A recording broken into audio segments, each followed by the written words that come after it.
Greetings and salutations, loyal viewers of this channel. My name is Sean, and today we're going to do something that we don't ordinarily do, which is cover presidential politics. And the reason why I want to do this is because a couple of days ago, Joe Biden did something that he doesn't ordinarily do, which was a sit-down interview. In fact, Joe Biden has done less press conferences, less meetings with the media than most other presidents in the modern history for sure. And I find this to be amazing because it is an example of his desperation, of his concern, because as of right now, the polling numbers look absolutely terrible for him. And honestly, the media strategy of blacking out coverage of Trump, except for his trials and whatnot, appears to be backfiring because we're in a stage of American politics right now where the guy you focus on is the one that you start to hate, which is a strategy that ironically Joe Biden, campaigning from his basement, took full advantage of in 2020. Now we're going to get into this, but before we do, I want to thank everybody who signed up over at actualjusticewarrior.com/join.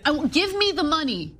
Give me the money. Okay? Your support is greatly appreciated. So far be it for me to focus on the superficial, but one of the things that I noticed right off the top is that the CNN thumbnail for this exclusive interview with Erin Burnett and Joe Biden has Joe Biden looking sad, has Joe Biden looking pathetic, has Joe Biden looking sheepish, which honestly is not a good sign to start off with. However, his performance in this interview significantly worse. So Trump attended a groundbreaking here where we are for Foxconn.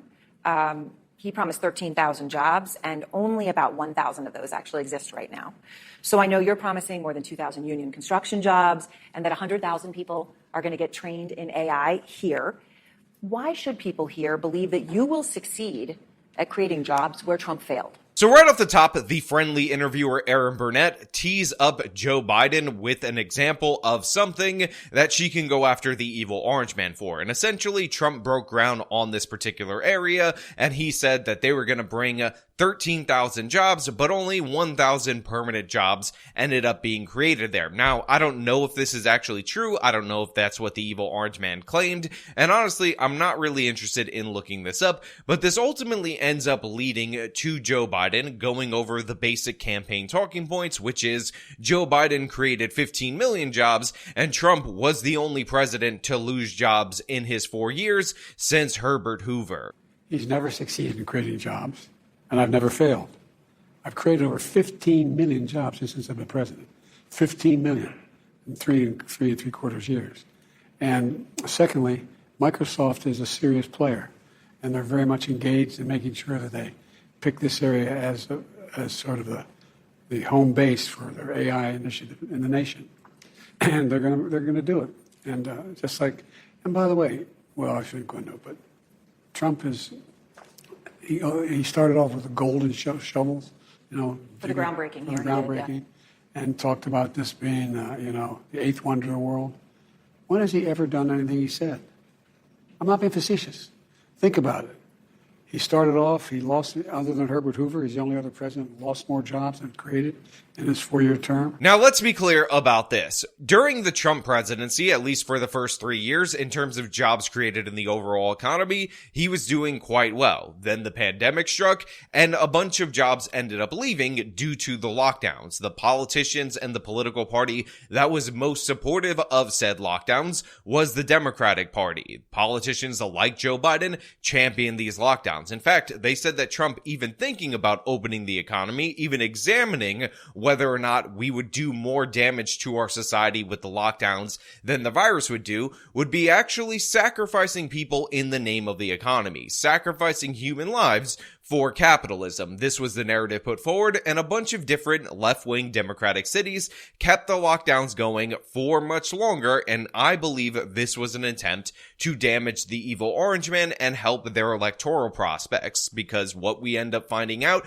as more and more data comes out is that the lockdown didn't do a lot to help people prevent themselves from catching the virus, but it did do a lot of damage to the American economy, to the American people, and we might ultimately end end up learning that we have more negative health consequences due to the fact that we weren't screening for cancer or other preventable illnesses that end up being problems. Now, I do like the fact that Joe Biden says, what did the evil orange man accomplish that he said he was going to do, even though you could name quite a few things that he accomplished that he said he was going to do. First and foremost, the most obvious, it's moving the embassy in Israel from Tel Aviv to Jerusalem. And the reason why this is such an obvious one, not only because Israel is in the news right now because they're in conflict with Gaza, but because a bunch of different presidents promised to make that very same move. In fact, the previous 4 presidents, and none of them actually did it. But the evil orange man said he would do it, and unlike those others, he actually did so. On top of that, the evil orange man, and a lot of people aren't going to like this,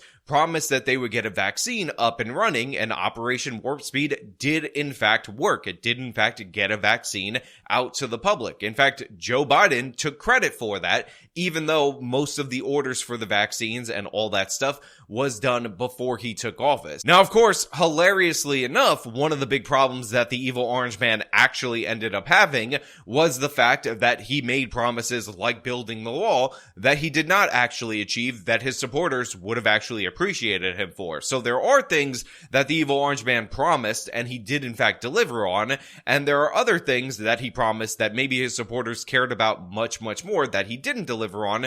But Joe Biden can't really say the evil orange man didn't build the wall like he was supposed to, when in reality, that is something that Joe Biden is not in favor of. And remember, this is the guy who recommended that all these asylum fraudsters surge to the border, because again, that's who we are. I would, in fact, make sure that we immediately surge to the border. All those people are seeking asylum. They deserve to be heard. That's who we are. We're a nation that says if you want to flee and you're fleeing oppression, you should come. But the interview actually gets much worse from Joe Biden, even though the setup in terms of the location and from Erin Burnett is incredibly favorable to him. He still manages to fall on his face, and we got to get into that. When it comes, though, to the 100,000 jobs specifically that we're talking about here, people training in AI, the actual jobs, when are they actually going to have jobs, those 100,000 people that are being trained? Beginning probably the first tranche in 3 to 4 years. The community colleges are going to, the one we're at, we're going to provide for 2,000 folks and to be able to be trained, 200 a year. And it's going to go, that whole pipeline goes all the way through out to high schools and training facilities. So Joe Biden, throughout the course of this interview, promised that the federal government is going to train 100,000 people in AI through the community colleges and through the whole pipeline that goes back into high school so that we could have these jobs. And Erin Burnett asked him a basic follow-up, which is, when will these people actually be working in AI? And Joseph R. Biden, of course, says 3 to 4 years. Don't look for it right now, but I promise it's definitely coming. Now, I will point out that if AI is going to be the next internet, the next big industry and whatnot, then the people who are going to work in that industry will already make their way into that industry naturally. We will have these high IQ people that are split between finance and between Silicon Valley end up going in that direction. So the idea that you're going to train up these people through community colleges to work in AI is very unlikely. It sounds like this is one of those big dumb government programs that is supposed to sound trendy, that's going to say, oh, Joe Biden's leading the way, when in reality, that's not what's actually happening. And by the way, it runs into a lot of problems because, as Governor Kathy Hochul said, black kids in the Bronx don't even know what the word computer is. And I want others to follow, because right now we have, young black kids growing up in the Bronx who don't even know what the word a computer is. They don't know. They don't know these things. So I don't know how they're going to move into the AI industry when, again, they don't even know what the word computer is. Now, they had this whole section about how AI might be scary versus whether or not it could do something good. And honestly, I'm going to skip over that because in a previous video, I made a joke about how AI is definitely supposed to kill us all. And for some reason, somebody took that obvious joke, got really offended by it, and says, oh my God, you're being such a scaremonger. So I guess I'm not going to talk about how Terminator is coming, Arnold is going to kill all of us, and we're all going to die because of AI, even though that's 100% true, and I'm saying it with all genuinity and not any sarcasm at all whatsoever, or any comedy at all whatsoever. So when you talk about the economy, of course, it is by far the most important issue for voters. It's also true right now, Mr. President, that voters by a wide margin trust Trump more on the economy. They say that in polls. And part of the reason for that may be the numbers. And you're aware of many of these, of course. So first and foremost, I just want to point out what a softball, ridiculous, and absurd interview this actually is. So she's pitching the economy as an issue right now. Number one issue for voters. So of course, it's not the number one issue in this segment because why have anything that makes sense? And she talks about how, according to the polls, a lot of people trust the evil orange man over Joe Biden. And this is because people were doing better under the Trump administration than they are under Joe Biden. But the way that she softly and meekly presents this to Joe Biden, bump my microphone right there, is absurd in every possible way. She says, you know, it may be the numbers, it may be the data that's indicating this, but who knows? Maybe it's not that, Mr. President, Mr. Biden, let me give all deference to you. But yeah, they seem to trust the evil orange man, even though we called him evil and orange all the time. And for some reason, would you just respond to that? And Joe Biden, despite being set up in this way, swings and misses in a big way, and you're about to encounter the viral clip from this video. The cost of buying a home in the United States is double what it was when you look at your monthly costs from before the pandemic. Real income, when you account for inflation, is actually down since you took office. Economic growth last week, far short of expectations. Consumer confidence, maybe no surprise, is near a 2-year low.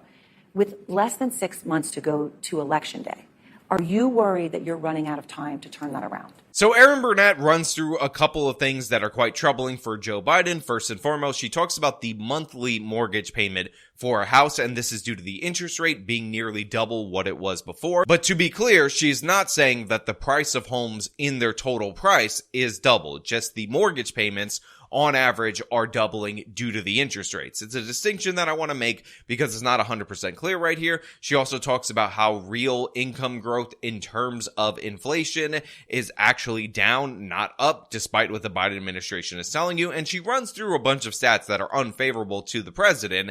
And his response is pretty weak stuff. We've already turned it around. Look at the Michigan survey.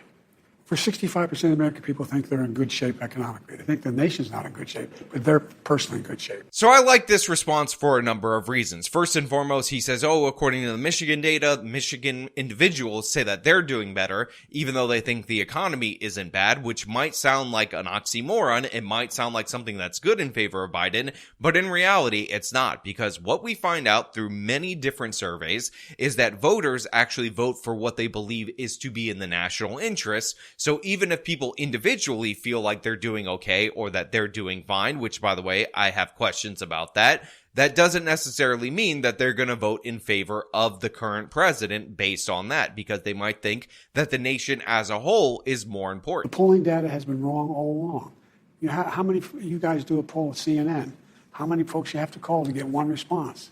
The idea that we're in a situation where things are so bad, the folks that, we've created more jobs. We're in a situation where people have access to good paying jobs. And the last I saw, the combination of the inflation, the cost of inflation, all those things, that's really worrisome to people. Secondly, he attacks the polls. He says, how many people do you have to call before you get somebody on the line in order to answer a specific poll? Obviously, that means the polls are no good. And now, by the way, there is a problem in polling that is real and legitimate, but I will just point out that all politicians do this, and the reason why I'm pointing this out is because the evil orange man gets a lot of negative attention because he'll ignore polls that are unfavorable to him and go with polls that are favorable to him and tweet them out and say that this one is fake versus this one is real. And people tend to pretend that that's only the evil orange man who does that, when in reality, you're watching Biden do it right now before your very eyes. Those polls show that people nationally are very concerned. Well, here's this Michigan poll where they asked a different question, and I think that Michigan poll is more accurate because how many people do you have to call over at CNN in order to get somebody on the phone to talk about it? Not mentioning the fact that you would probably have a similar response rate in the state of Michigan, maybe even a lower one. We have no real comparison between the two, but you know what? It's fine. Joe Biden's good. It's okay when he ignores polls. Let's not pretend that that's a thing. With good reason. That's why I'm working very hard to bring the cost of rentals down, to increase the number of homes that are available. But let me say it this way. When I started this administration, people were saying there's going to be a collapse in the economy. We have the strongest economy in the world. Let me say it again, in the world. So right now, Joe Biden is trying to say the right things, even though his actions betray his words. Remember, when he came into office, he wanted to do his own mega stimulus bill. The fact of the matter is, we were probably going to be on our way to economic recovery. We were probably going to get the vast majority of our jobs back, but he wanted to say that he spent big bucks on the crisis. So he ended up prolonging the lockdowns by buying people off for a little bit longer, which exacerbated a bunch of different problems in the economy. In terms of housing, which I'm talking about rent and mortgages, if you'll remember, Biden, through the CDC, unconstitutionally ended up extending the eviction moratorium, which caused a glut of evictions. You had more and more people that were not paying rent at their properties, which deterred investment in properties. And you also had additional situations where you're encouraging lockdowns, which makes a supply chain crunch. And all of that added up to less building, less investment in real estate, and all sorts of problems. So now for him to come around and say that 6 months before the election, he's working on it, he's trying to get rents down, he's trying to get mortgages down, is absurd in every possible way. The fact of the matter is, if you wanted to do all that stuff, you needed to not try to extend the lockdown, you needed to not try to enforce all these mandates, make life more difficult for people with the vaccine mandate or the eviction moratorium or all these other things, but you decided to do that because in the moment, those were the more politically expedient policies. And guess what? They're backfiring long term. Although GDP last week was far short of expectations. Oh, it wasn't. Look, GDP is still look at the response of the markets.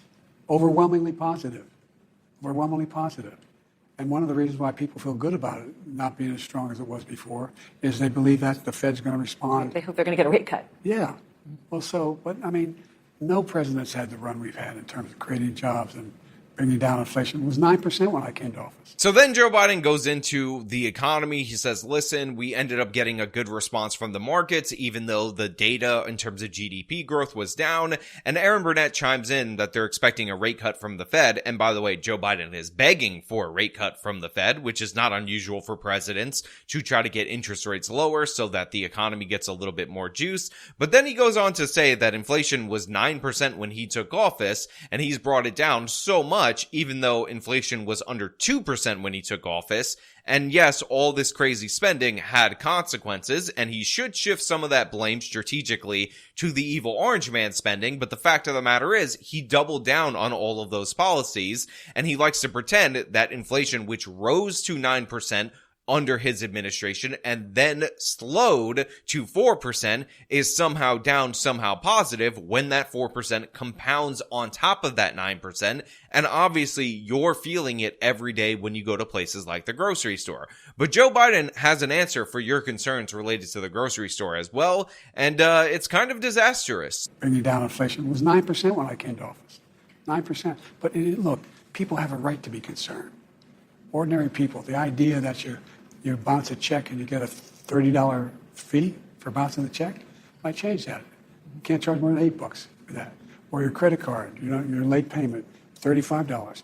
I mean, there's corporate greed going on out there, and it's got to be dealt with. So Joe Biden talks about how he's trying to reduce fees from $30, $35 for late payments on your credit card, for bouncing a check and all that, to $8, as if that's not going to have overall consequences on people who are doing the right thing, because these companies are going to have to make that up. Now, he also says it's corporate greed out there. Corporate greed. They're just doing that for corporate greed. But the fact of the matter is, those late payment penalties are meant to prevent you from racking up a bunch of debt by penalizing paying late. So the effect of this with an $8 penalty is likely that more and more people will start paying late because you actually lowered the consequences for that. So this actually in the long run might not be good for the average American. If they end up loading more and more credit card debt, they might pay for this with higher interest rates on their credit cards. They might pay for this for additional fees through banking. But in reality, some people get annoyed with those fees. So Joe Biden's like, I'm going to reduce them,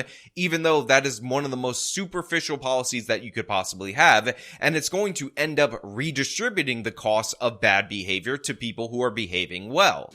What about, but there's real pain. Grocery prices are up 30%, more than 30%. Since the beginning of the pandemic, and people are spending more on food and groceries than they have at any time really in the past 30 years. That's a real day-to-day pain that people feel. It really is, and it's real. But the fact is that If you take a look at what the people have, they have the money to spend. So let's be clear about what Joe Biden said right there so you can understand why this particular clip went viral. So grocery prices are up 30%. If you remember earlier, Erin Burnett told him that inflation is outpacing income growth, meaning that real income growth in terms of inflation is actually in the negative. But Joe Biden says, guess what? They have money to spend, so no big deal on that. He's like, oh, it's real. And then they start talking about shrinkflation. And Joe Biden has a very dumb take on this as well, but let's show you. It angers them and angers me that you have to spend more. For example, the whole idea of this notion that Senator Casey talked about, shrinkflation. I think it was on your Same program. price for a smaller bottle of juice or Well, something. for example, Snickers bar, they did a thing, and it's like 20% less for the same price. That's corporate greed. It's corporate greed.